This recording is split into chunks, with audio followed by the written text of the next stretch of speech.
Welcome back to the Greenville Chamber's Growing a Greater Greenville podcast. I'm your host, Nelson Weston. Today's episode is the third of a 5-part series on talent and workforce solutions. The series will equip employers with unique solutions and innovative approaches to solving their workforce challenges. Today, we are sitting down with Benedicte Eades, the Greenville Chamber's Career Navigator, along with Cheryl Garrison, the Chamber's Executive Director of the Greenville Chamber Foundation and Director of Talent, Education, and Leadership. Ladies, we look forward to a robust discussion on the Greenville Chamber's work on talent and workforce solutions and how this work will benefit employers and the broader community. But before we begin, we'd like to take this opportunity to thank our presenting sponsor, Blue Cross Blue Shield of South Carolina. And with that, we'll go ahead and get started. Ladies, welcome to the podcast. Now, Benedicte, let's start with you. You recently joined the Chamber. Congratulations. Can you share with us some insight into your new role? Sure. So in my new role as Career Navigator, my goal is to increase the educational attainment for incumbent workers, specifically our working adults aged 25 to 64. I'll be connecting individuals to post-secondary education to increase their career possibilities and earning potential. So this will both upskill our workforce and drive economic prosperity, benefiting both businesses and individuals in Greenville. I'll be giving interested individuals information about colleges in the area and the academic programs available to them, including information about what tuition assistance is available through their employer, which many individuals do not know is available to them. I'll also help them apply and complete their college application, FAFSA, and ensure they acquire any transcripts, look at their previous learning experience, which sometimes can count as credit for college, and get them fully enrolled. So I'm not just presenting them with information, but assisting them in the entire education admissions process, and even following up throughout their educational journey to ensure that they stay on track and finish.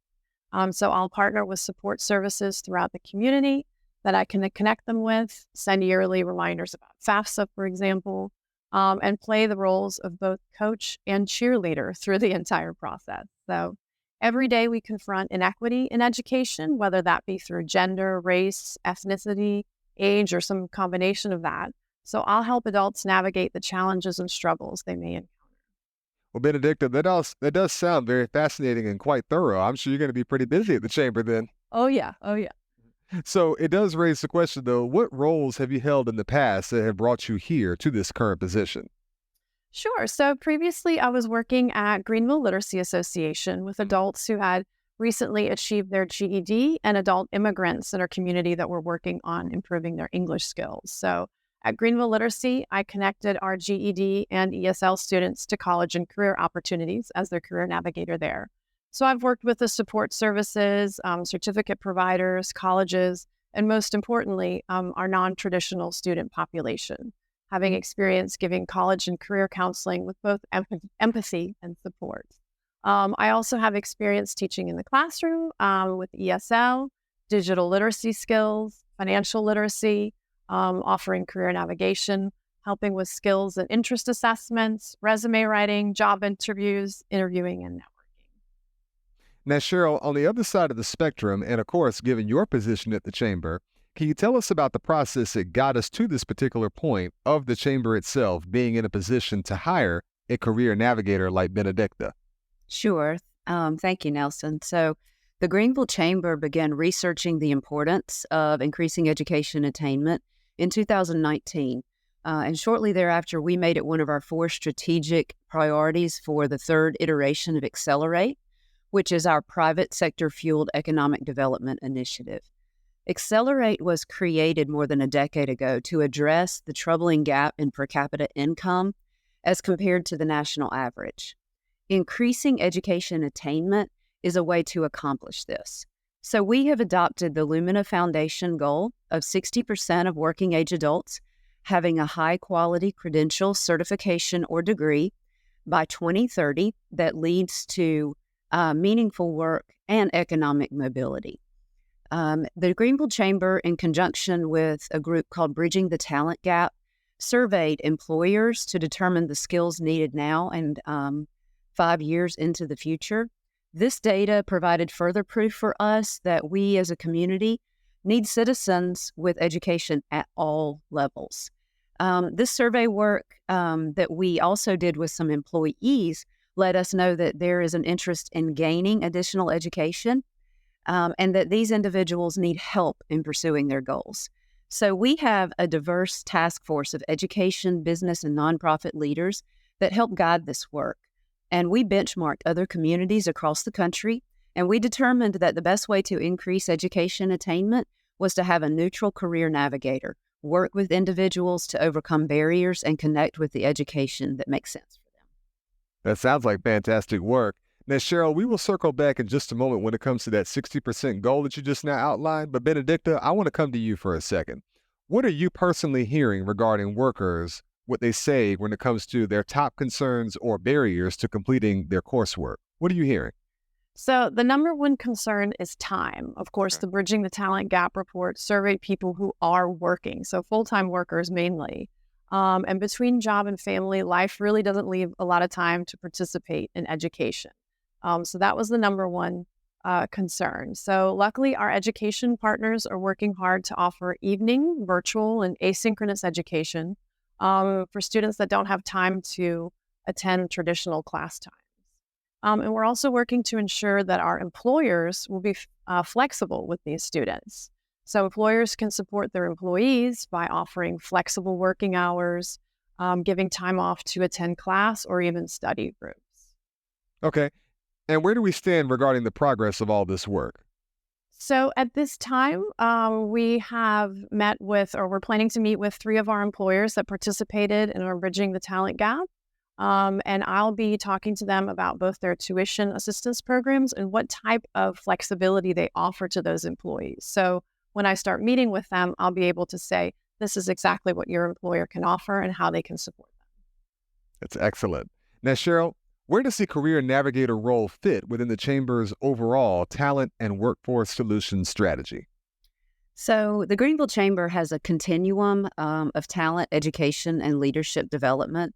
And at one end of the continuum, we have Launch Greenville, which is our partnership with Greenville County Schools to connect high school juniors and seniors with paid work-based learning experiences.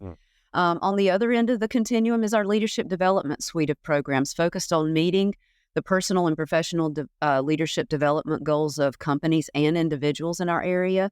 The Career Navigator and Education Attainment work sits clearly in the middle of that continuum.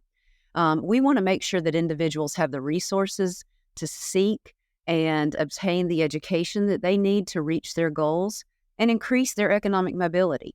We want to make sure that access is equitable and that marginalized communities are supported.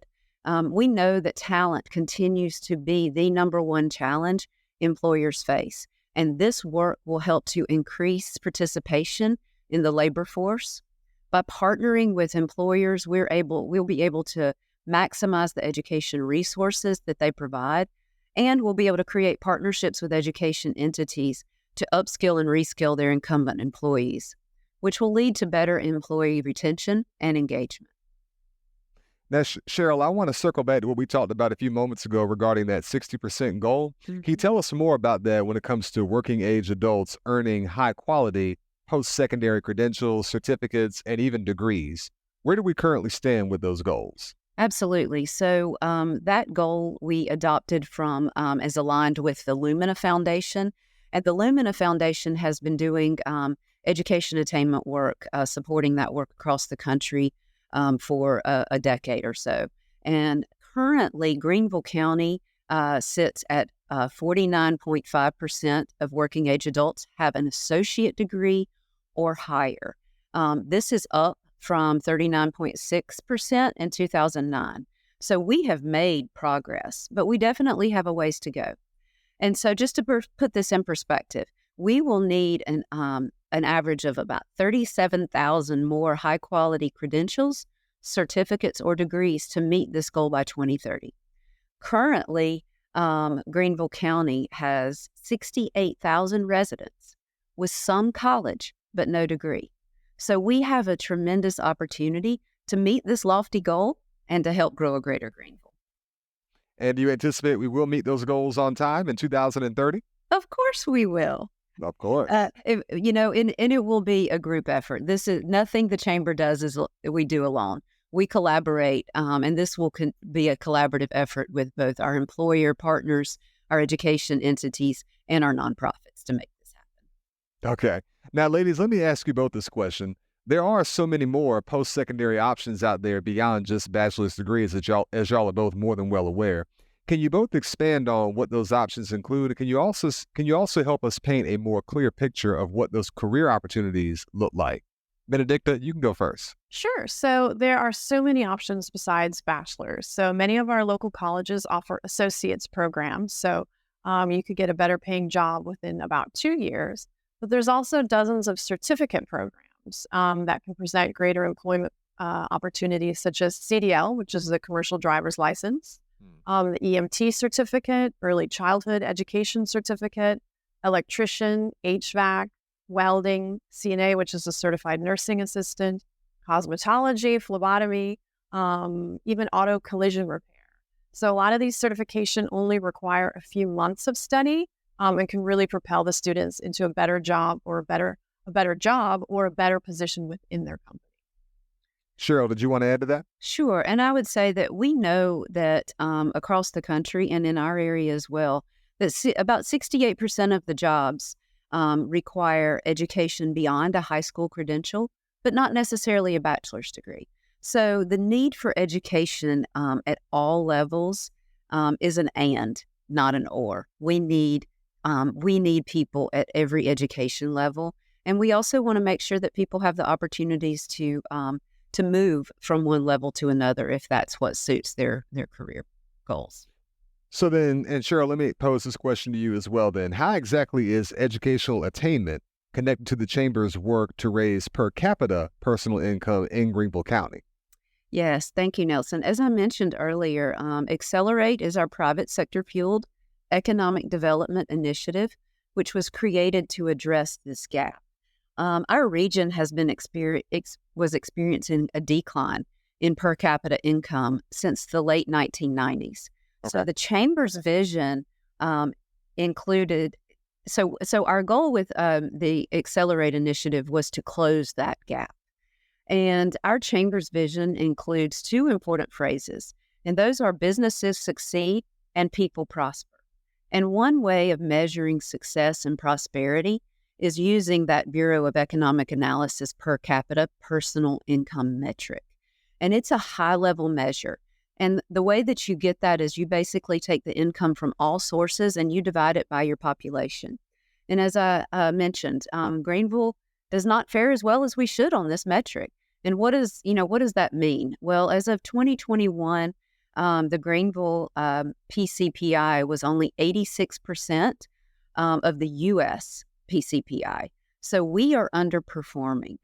And what this means in terms of dollars is that if we were just at the U.S. average, we would have an extra $4.6 billion in additional income in our community. Wow. This would result in $100 million of net tax revenue per year for Greenville County. What could we do with that kind of money in Greenville County? A lot. So a lot. That's right. So we know that increasing education at all levels increases the income of households, and that will help us close this gap. It's very insightful. Now, Benedicte, I come back to you on this one. Let's go back to the requirements of your job and your job portfolio. It does sound quite substantial and then some. Where exactly are you going to be starting, and how do you envision the role growing in the immediate future and beyond? Sure. Yeah, it's a huge job, but I'm so excited to get started. I'll be starting with some of our investors' employees that participated in that Bridging the Talent Gap survey. We already have a long list of individuals that are interested in learning more about their post-secondary options. So I'll be scheduling one-on-one career counseling appointments with them to learn about their skills and interests and match them to the academic programs that we've been researching. So I'll assist them in that college application process, complete the FAFSA, transcript submission, et cetera. Basically assisting through that an entire enrollment process. But our long-term goal is to have a whole fleet of career navigators on board to upskill our entire community. And for the sake of clarity, it does sound like this strategy is going to be incorporating partnerships with multiple educational institutions. Am I correct to assume that? Yes, we would love to be in contact with every single education entity in the upstate. So right now we're busy meeting with some of our local colleges, such as Greenville Tech, USC Upstate, North Greenville University, ECPI, and we're also including our local education entities that provide some of the certification programs like CNA or coding.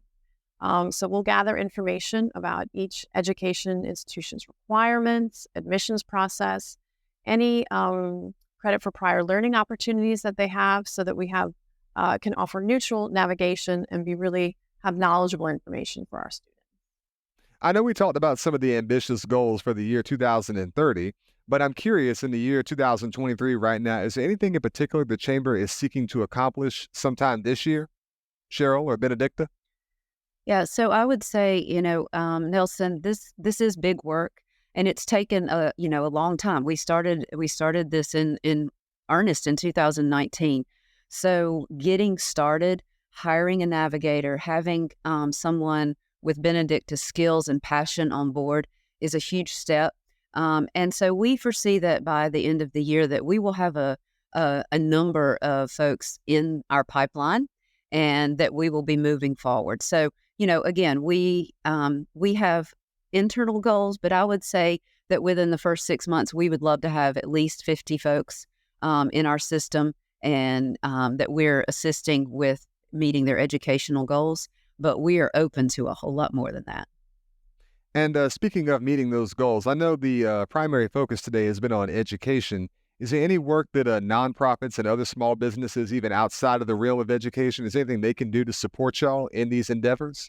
Absolutely. So, we know that the barriers that students or individuals face in education are rarely those problems that occur inside the classroom. They're the things that happen outside of the classroom, whether that's childcare, transportation, or financial issues.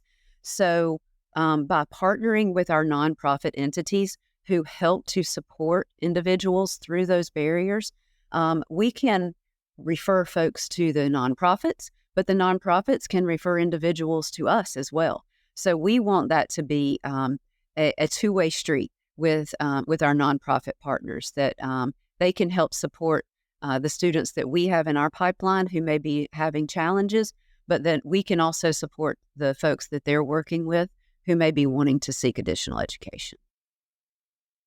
Now, ladies, how can prospective businesses, both small and big, as we discussed, and clients, and anyone and everyone in between, how can they get involved or connect with you both starting today? So you can find Cheryl and I on LinkedIn, of course, email, call. You can come visit us here in our beautiful office in downtown Greenville across from Falls Park. Any business or organization is welcome to get in touch with us. We'd love to sit down and see how we can help you upskill your workforce. Cheryl, did you want to add to that? I would say that, again, any of our education partners, any nonprofits who are working directly with community members, we are excited to start this process and to have referrals, and we will be open to meeting with individuals in different parts of the community. We will be coming to where the people are. So we look forward to really extending our reach way beyond the chamber with this work. Truly magnificent work. Well, Cheryl, Benedicte, I want to thank you both for taking the time to speak with us here today. Thank you so much for having us. Thank you so much. And to our listeners, thank you so much for sharing your time with us and supporting our podcast. If you enjoyed today's episode, we encourage you to leave us a review, stay tuned for our next episode in the series, and of course, to follow us on each of our Greenville Chamber of Commerce social media pages and website. Once again, we'd also like to thank our presenting sponsor, Blue Cross Blue Shield of South Carolina.